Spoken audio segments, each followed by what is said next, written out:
देश में बढ़ते साइबर अपराध और बैंकिंग फ्रॉड्स को रोकने के लिए आरबीआई ने बैंकों के लिए नई गाइडलाइंस जारी की हैं।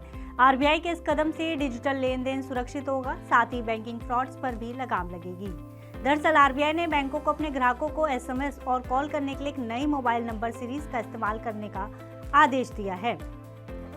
इससे ग्राहकों को बैंक से आने वाले कॉल और एसएमएस की पहचान करना आसान होगा और उन्हें किसी भी तरह के साइबर अपराध से खुद को बचाने में मदद मिलेगी।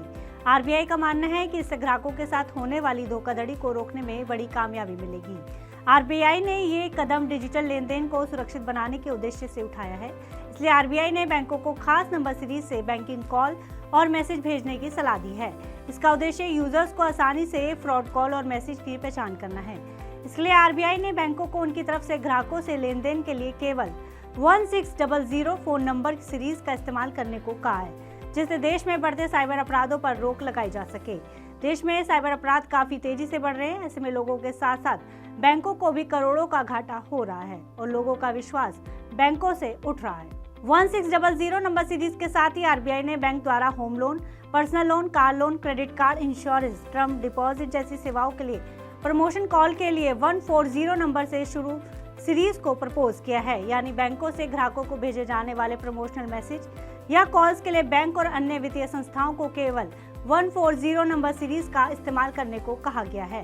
साथ ही आरबीआई ने यह भी माना है कि पिछले कुछ सालों में डिजिटल लेन देन काफी तेजी से बढ़ा है। ऐसे में इसे सुरक्षित बनाना बैंकों की जिम्मेदारी है, ताकि लोग बिना डर डिजिटल लेन देन कर सके।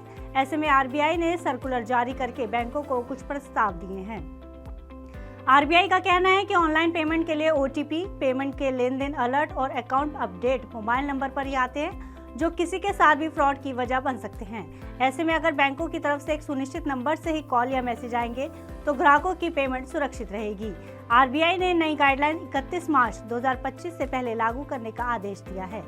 दूरसंचार विभाग जीओटी ने अपनी आधिकारिक एक्स हैंडल से भारतीय रिजर्व बैंक की गाइडलाइंस के बारे में यूजर्स को बताया है। भारतीय रिजर्व बैंक की इस गाइडलाइंस का फायदा सभी करोड़ों मोबाइल यूजर्स को होगा, जिनके फोन पर रोजाना बैंकों के नाम पर ढेरों कॉल्स आते हैं। यूजर्स केवल 1600 और 140 नंबरों से आने वाले कॉल से ही सही और फर्जी कॉल की पहचान कर पाएंगे।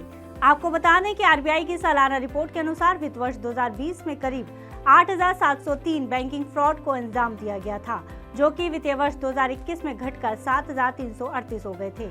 लेकिन वित्तीय वर्ष 2022 में बैंकिंग फ्रॉड की घटनाएं बढ़कर 9046 हो गई। इसी तरह वित्तीय वर्ष 2023 में 13564 बैंकिंग घटनाओं को अंजाम दिया गया, जबकि वित्तीय वर्ष 2024 में सबसे ज्यादा 36,073 बैंकिंग फ्रॉड की घटनाएं हुई। इन बढ़ती बैंकिंग फ्रॉड की घटनाओं से बैंक चिंतित है। ऐसे में ये कदम उठाए गए हैं। फिलहाल इस खबर में इतना ही। आप बिजनेस से जुड़ी अन्य खबरों के लिए देखते रहिए मनी9।